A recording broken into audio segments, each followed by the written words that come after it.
Bonsoir, cher frère éclaireur. Oui, comment allez-vous? Il me semble que vous êtes en pleine circulation. Non, je suis en bordure de route. Ah, ok. Mais je ne suis pas dans la circulation. Parce qu'à ce Voilà. à Abidjan, c'est pas Je facile. vais très bien. C'est pas facile de circuler. Oui. Ok. Effectivement. Ok. Donc, on va Je vais très bien. Et de votre côté? Oui, grâce à Dieu, tout va bien. D'accord. Bon. Donc, je vous remercie de me donner la parole. Il n'y a pas de problème.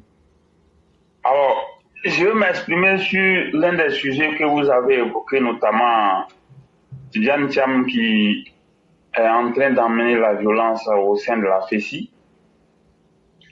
Moi, je pense que si hier, on était en train d'attendre, maintenant les obsèques de Bédier, c'est terminé. Hein. Voilà. Donc, la bataille politique, là où elle s'était arrêtée, elle doit reprendre. Le temps où on va patienter, attendre, laisser des gens faire, alors qu'ils cherchent à tuer des innocents, moi je pense que vraiment il faut agir. Lorsqu'on connaît les méthodes de la FESI, lorsqu'on sait déjà ce qui se passe, donner de l'argent à des délinquants, des gros bras ou des bandits de grands chemins pour s'imposer, moi je pense que c'est trop grave. Par le passé, on a vu des choses qui étaient déjà suffisamment graves.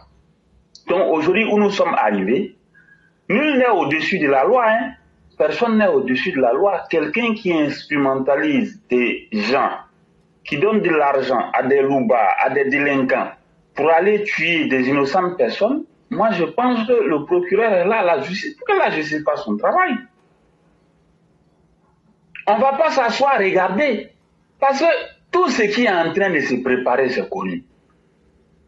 Il faut lancer les fake news, il faut intoxiquer l'opinion publique, il faut lancer au maximum d'informations négatives.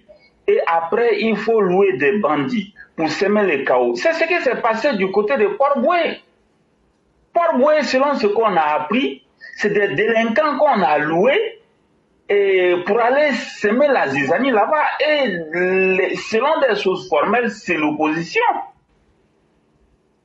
On a loué des loubas pour aller semer la zizanie là-bas, les cafouillages. Vous voyez? Donc l'objectif, c'est de pouvoir semer un climat de terreur et d'horreur, de sorte à ce que l'opinion internationale vienne après se saisir du dossier pour faire chanter le pouvoir ou bien la Côte d'Ivoire. Mais on va pas rester dans ça. Donc moi je pense que là où nous sommes arrivés, il faut que ceux qui sont chargés de garantir la sécurité fassent leur travail. Si les personnes sont avérées comme on l'a dit, il n'y a pas de problème. Si il faut le mettre aux arrêts. Mais lui, il est qui? On donne de l'argent à des délinquants pour aller tuer des innocents. Au nom de quoi? Voilà, si les gens pensent qu'il faut continuer à... Parce qu'il y a quelque chose aussi que je n'aime pas.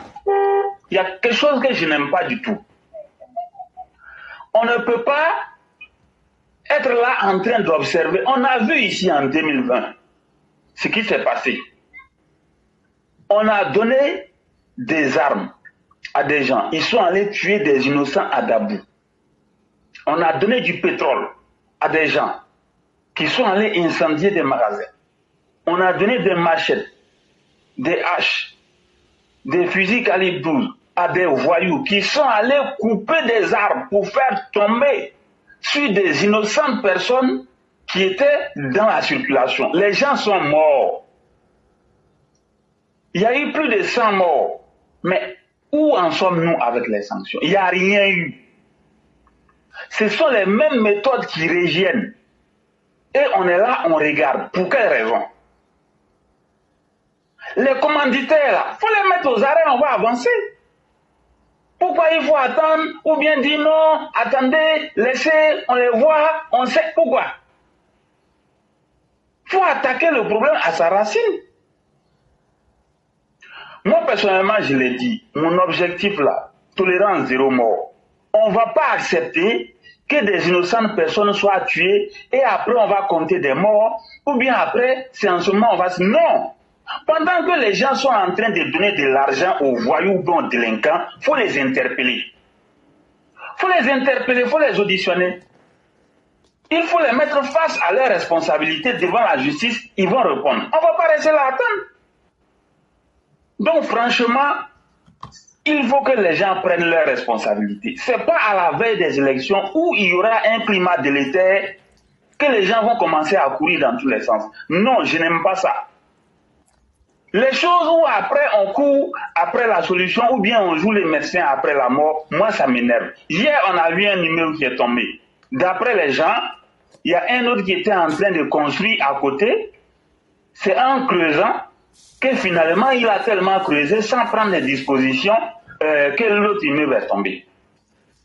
Mais pendant qu'il creusait là, il n'était pas assez conscient pour savoir qu'il y avait des risques. Il faut arrêter. On ne peut pas être là de façon indéfinie dans une société où l'inconscience finit par s'ériger comme règle d'or. Et c'est quand il y a les problèmes, on court dans tous les sens. Il faut arrêter.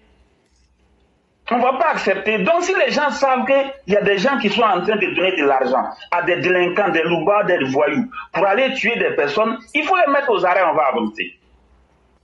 Je m'arrête là, merci beaucoup. Vraiment, merci beaucoup, Sundiata le Conquérant. Merci beaucoup pour tout ce que vous êtes en train de dire. Et tous ces délinquants-là, ils sont connus. Ils sont connus. On connaît Vieux Nara, on connaît Touareg, on connaît Dozoche, on connaît Scarface, on connaît Le Gros, on connaît Wéré, Amara Le Gros. Méfiez-vous.